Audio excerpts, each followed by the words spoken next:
It is finally here. The highly anticipated CGI take on the classic Trigun series is finally here. And all I have to say is, where the hell is Millie? And who the hell is this drunk idiot guy? Robert De Niro? Why is Robert De Niro taking over Millie's position? The whole show sucks. That's all I'm going to say. Don't watch it. Just go watch the original. Truth be told, I am not like some Trigun superfan. It holds a place in my heart as being one of these series that I absolutely loved back in the day, but I kind of left it back there. I think I checked it out a couple times after that, but for the most part, it kind of remains there. And I never really went back and watched it again, even though, again, I really did treasure it back then. So I'm going to kind of come at this from a perspective of somebody that's not like fully refreshed on the original story. And I'm not going to sit here and compare the two of them, besides the fact that I'm mad that Millie Thompson has been pretty much booted for some weird reason. And Meryl is a reporter now and not an insurance person, which was kind of a funny shtick back then. I mean, the whole idea is that Vash is going around destroying everything. And so this insurance company is going around and serving papers. No, Meryl's a reporter now, and she wants this big scoop, but, yeah, I'm a little mad that Millie's gone. But that aside, again, this is supposed to be technically a original take on the original story, with the original writer, Naito, involved with it. So, again, comparing the two of them's kind of, you don't really need to do that, despite the misgivings of missing characters, like Millie. But no, this is my thoughts on the first episode, my first impressions on Trigun Stampede, a series that is airing in the winter 2023 anime season, done by Orange, the famous CGI company that claims themselves as being the best CGI company out there. So let's jump into it. Trigun Stampede opens up with a whole bunch of spaceships traveling around in space, and at some point, something happens, and everything starts blowing up, and this one child that is saying good morning to all of these people in these chambers rushes to the side of his caretaker, Rem. And Rem takes both him and this other child to a capsule and sends them out of the spaceship to safety.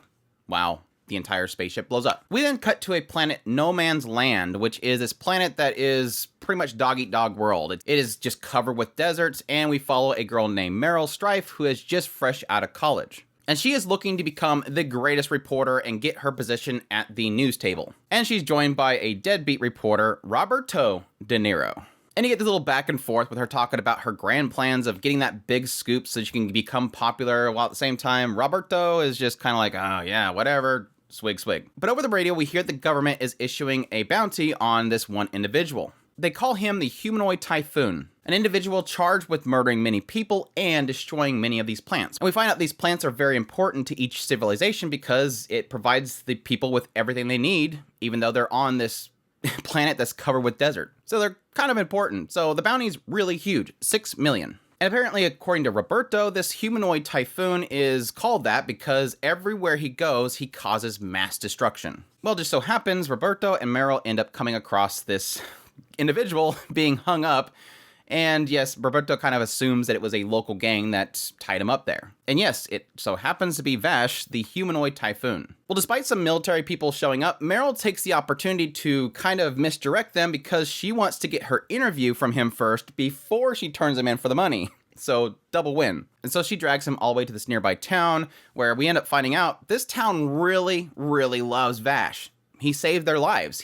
Despite the plants being kind of lost technology from days of old, it seems like he fixed the plant at some point for this town, which allowed them to survive. But they need to fix the plant again, which we find out that one of the cores within the plant itself is dying. And just then, the military shows up and tries to drag him away. But Roberto, being pretty sly, ends up convincing the leader of the military group to have a duel over it. Otherwise, he's going to paint this negative picture in his report. Blast the headlines this military guy pretty much took in an unarmed man. So a duel would be much cooler, which the guy ended up jumping on because it seems like he's just kind of a battle-crazed person. Which turned into a whole sequence where he shoots up this cluster bomb, it shoots out tons of clusters, and Vash is panicking while he's trying to find a bullet.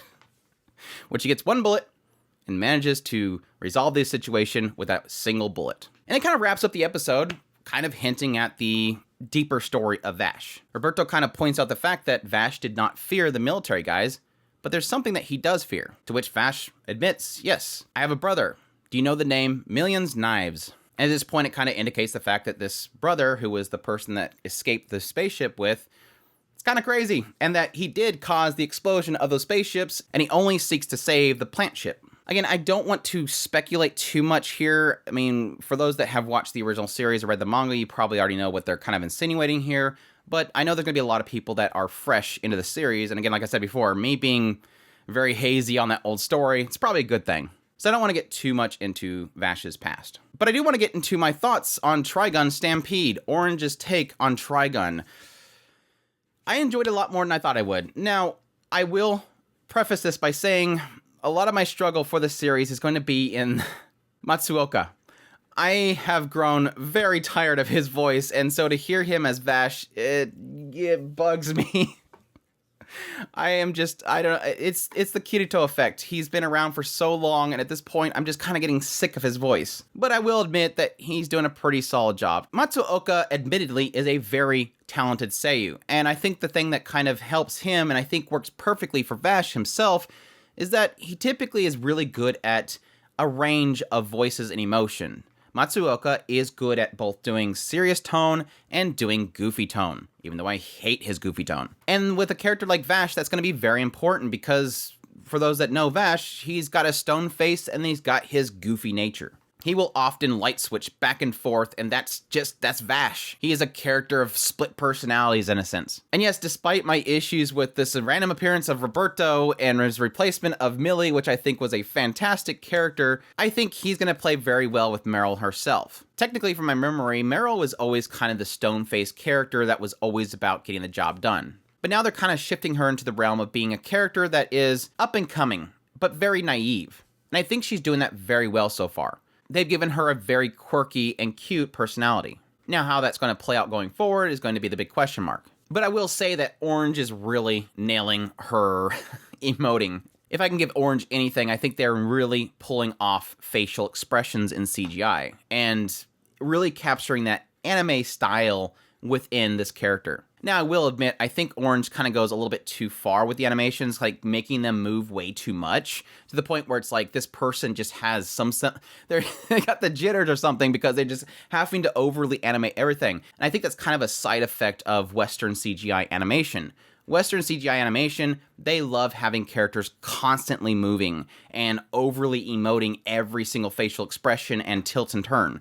And I think Orange has kind of adopted that to their style, which is, again, not terrible, but I think it's too much. That said, I think the thing that really is going to make this series work out really well, despite the fact that it's CGI, is Orange, amongst many other CGI companies, has been kind of slowly over time creating a style and injecting style into CGI. CGI can often be very lifeless, very robotic, and I think what Orange is doing, and it's evident in this first episode, is, again, applying style to it, giving it an artistic direction. A lot of the camera angles and positionings and added flair to the animation itself is really making it stand out from just being a CGI show, with stiff characters, stiff models that never really interact with the air around it. What comes from standard drawn animation is exaggeration. It's not realistic, but is exaggerated for entertainment purposes. It's just like the Looney Tunes characters that eyeballs pop out of their sockets. It's the facial expressions that a person technically can't pull off. And yes, combat sequences that defy reality. It's something that cannot be done in reality, and thus it's entertaining. Though I will say, a cluster bomb taking 5 minutes to hit the ground is a bit of a stretch. By the time you finally pull that trigger, I'm like, why is this not hitting the ground yet? I was expecting to have maybe copters on the top of the cluster bombs keeping them up in the air. But it's fun. It's fun. It was a cool action sequence. I really do think that's going to be the really telling part of this entire thing. I think the thing that's going to be criticizing Orange the most is if they're going to pull off the absurdity that is Vash. Because, like I said at the very beginning, the whole concept of the humanoid typhoon is that everywhere he goes, he causes disaster, which is why the original series always had this insurance lady trying to follow him around. He creates destruction through people coming at him. And so they're going to have to really nail these action sequences to make them absolutely absurd. And yes, technically chucking a rock up in the air and shooting it so that it hits all these cluster bombs is absurd. I will say that they kind of nailed Vash in this first episode for sure. Yes, his character design is different, and I'm not going to get into all that stuff, but they nailed both sides of him. They nailed the goofy side of him, the calm side of him, the casualty side of him, and yes, technically the warm-hearted side of him, the side that wants to help people, which is technically the side that Meryl eventually will probably see. This is an innocent person that's trying to help out people. You're already getting a sense that this isn't the person destroying the plants. He's trying to save them. So why is he seen as a criminal? Speaking of the goofy side, I just absolutely chuckled out loud at the whole concept of him coming in there tied up, and the lady's like, why is he tied up then? He's like, what? I'm not tied up. What are you talking about? You know he was faking that he was tied up the whole time. Either way, the first episode really was a nice balanced episode. Again, introducing the characters, introducing the concepts, introducing the world, and yes, really getting into the quirkiness that this series is hopefully going to have. That's the big question mark that we had coming into this, it being an original, technically based on the manga, but an original, is will they nail that old style? Will they nail that charm of Vash the Stampede? Because in a sense, Vash the Stampede and his character is really what sold the original series. Anyways, lastly, I do want to mention that I really did like the music and the sound. The sound was really fantastic. There was one point where it sounded like the music was a little bit too high and I could barely hear the characters, but for the most part, it's really good, especially the opening sequence. The sound and everything with the crazy jet flying through the space was really, really cool. So I'm looking forward to seeing more of this. If you want to ask my overall thoughts, I'm sitting at like a 7 right now. I'm not like completely sold on this right now, but it was a lot better than I thought it was going to be. And again, I think it's a lot to do with Orange and their own unique style they bring to CGI. And yes, part of that 7 is because Millie's not there. She better show up later. Anyways, hope you guys enjoyed this video. As always, if you did, make sure to hit that like button down below. Comment. Let me know what you thought of the opening, the first episode. Are you excited for it? Did it work for you? Are you mad? Let me know in the comments. Additionally, if you're new to this channel, make sure that subscribe button so you got my content. I do news, reviews, first impressions, top list. If it's anime, it's pretty much here. I'll be doing first impressions for all the shows of the season. So if you want an idea of what to check out, definitely check out my videos. Additionally, if you like my content, you want to support the channel more, we have a Patreon link, a tips link, and a super thanks button down below. I greatly appreciate everybody that supports the channel, and y'all take care.